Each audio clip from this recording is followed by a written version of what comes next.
महाकवि तुलसीदास जी के दोहे में लिखा है, संवत 1680 80 गंग के तीर, श्रावण कृष्णा तीज शनि, तुलसी तज्जो सजी।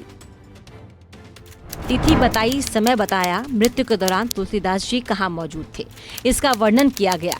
लेकिन जिस 80 गंग का जिक्र किया गया वो आज किस हालत में है, ये सोचनीय है। बनारस दुनिया के सबसे पुराने शहरों में से एक, जो वक्त के साथ चलकर भी रुका सा महसूस होता है, जो दिल में तो आता है पर समझ में नहीं। इतना अनछुआ है कि आप छू नहीं सकते, बस गंगा जल की तरह अंजुली में भर सकते हैं।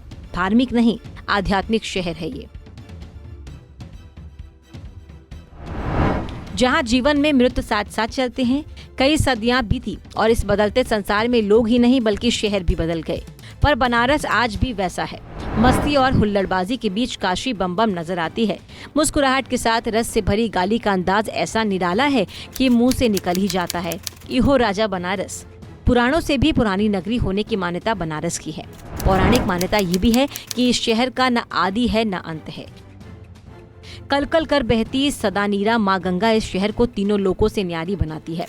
गंगा ही नहीं बल्कि इसमें 2 नदियां और बहती हैं, वरुणा और अस्सी नदी। गंगा की 2 सहायक नदियां वरुणा और अस्सी के नाम पर इसका नाम वाराणसी पड़ा। वाराणसी के पूर्वी हिस्से में गंगा नदी बहती है, दक्षिणी छोर पर अस्सी नदी मिलती थी, जबकि वरुणा नदी उत्तरी सीमा बनाती थी। शहर की भावी पीढ़ी अब ये नहीं महसूस कर पाएगी कि काशी का नाम वाराणसी क्यों पड़ा। इस शहर को अस्सी और वरुणा नदी के आधार पर वाराणसी नाम दिया गया। वहीं अस्सी नदी अब इतिहास हो गई। अस्सी नदी पहले अस्सी घाट के पास गंगा में मिलती थी, पर गंगा कार्य योजना के बाद से इसे मोड़कर लगभग 2 किलोमीटर बाद में गंगा में मिला दिया गया। यही नहीं, सरकारी फाइलों में भी इसे अस्सी नदी नहीं बल्कि अस्सी नाला का नाम दे दिया गया। हालांकि वाराणसी के रहने वाले IIT BHU इंजीनियरिंग डिपार्टमेंट के प्रेसिडेंट और संकट मोचन मंदिर के महंत प्रोफेसर विशंबर नाथ मिश्रा अस्सी नदी के अस्तित्व को बचाने में जुटे हैं और अपने ट्विटर से अस्सी नदी की दयनीय स्थिति पर चिंता जाहिर करते हैं। कहते हैं कि जो बिकता है उसकी डिमांड ज्यादा होती है। ठीक वैसा ही गंगा नदी की सफाई में हर साल करोड़ों रुपए खर्च होते हैं, लेकिन गंगा नदी में गिरने वाले गंदे नाले आज भी बंद नहीं हुए। वाराणसी के सांसद और देश के प्रधानमंत्री नरेंद्र मोदी हर साल अपने संसदीय क्षेत्र आते हैं। उनके आते ही अस्सी नदी को हरे कपड़े से ढक दिया जाता है ताकि उनको एहसास न हो कि बदबू देने वाला नाला कभी नदी था। हाल ही में 7 नवंबर को वाराणसी में देव दीपावली का आयोजन किया गया। आयोजन में करोड़ों रुपए खर्च किए गए। लेजर शो का आयोजन किया गया, लेकिन लेजर शो की रोशनी बिल्कुल अस्सी नदी पर नहीं पड़ी। हालांकि अस्सी नदी आज नाले में परिवर्तित हो गई है। 14 अगस्त 2022 को एक अखबार में छपी रिपोर्ट के मुताबिक अस्सी नदी का मामला नेशनल ग्रीन ट्रिब्यूनल यानी NGT में चल रहा है। 3 जजों की बेंच ने 232 पेज की अंतरिम रिपोर्ट जारी की, जिसमें हलफनामे के तौर पर वाराणसी जिला प्रशासन ने जो कार्य योजना प्रस्तुत किए उसमें नदी का कायाकल्प करने की बात कही गई। मुख्यमंत्री के निर्देश पर कमेटी भी हुई गठित।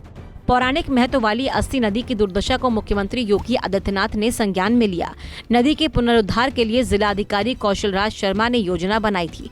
कहा यह भी गया था कि अस्सी नदी को पुनर्जीवित करने के लिए महाअभियान चलाया जाएगा। इसके लिए डीएम ने 4 विभागों की समिति भी गठित की। सर्वे करके अपने रिपोर्ट प्रस्तुत करने के निर्देश थे, जिस पर वाराणसी के विकास प्राधिकरण अवैध भवनों को ध्वस्त करेगा। वहीं अस्सी नदी अब इतिहास हो गई है। ये सरकारी विभाग के अफसरों की वजह से हुआ, जिन्होंने इस जल स्रोत के साथ खिलवाड़ किया। अस्सी नदी है या नाला, इसे समझने में अफसरों ने गड़बड़झाला किया और नाला सफाई की सूची के आधार पर अस्सी नाला लाखों रुपए गटक जाता है। अजब गजब तुर्क कुतर्क से जनता भी भ्रमित हो गई है। अब तो बहुत से लोगों को पता भी नहीं रहा कि अस्सी नदी अब भी वजूद में है। बात अस्सी नदी और अस्सी नाले पर ही उलझी थी कि जल निगम ने अस्सी नदी का गंगा से नाता ही खत्म कर दिया। अस्सी नाला मानकर अस्सी नदी का मुहाना बंद कर दिया गया। वहां फाटक लगा दिया गया। समीप लगे लिफ्टिंग पंप से उसके बहाव को नवनिर्मित रमना नाला से जोड़ दिया। इसमें अफसरों को ये भी ध्यान न आया कि शास्त्रों में अस्सी गंग के तीर जैसे प्रसंगों के साथ दर्ज एक नदी को नवजीवन देने के बजाय उसका रुख इतिहास के पन्नों की ओर मोड़ दिया। वाराणसी की आज की पीढ़ी को तो शायद पता भी नहीं होगा कि अस्सी नाला पहले एक नदी थी। 4 दशक पहले जिस नदी के पानी से लोग आचमन करते थे, वर्तमान में वहां से गुजरना भी मुश्किल था। अस्सी नदी का उद्गम स्थल वाराणसी का ही कंदवा है। वहां से चितईपुरी, करौंदी, करमजीतपुर, नेवादा, सरायनंदन, नरिया, साकेत, नगर नंगवा से गुजरते हुए गंगा में मिलती है। कुल 8 किलोमीटर नदी की लंबाई है। पौराणिक मान्यताओं के अनुसार देवी दुर्गा ने शुंभ निशुंभ नामक असुरों का वध करने के बाद जहां अपनी तलवार फेंकी थी, उस स्थान पर ही महादेव कुंड बना और इससे निकले पानी से ही अस्सी नदी का उद्गम हुआ।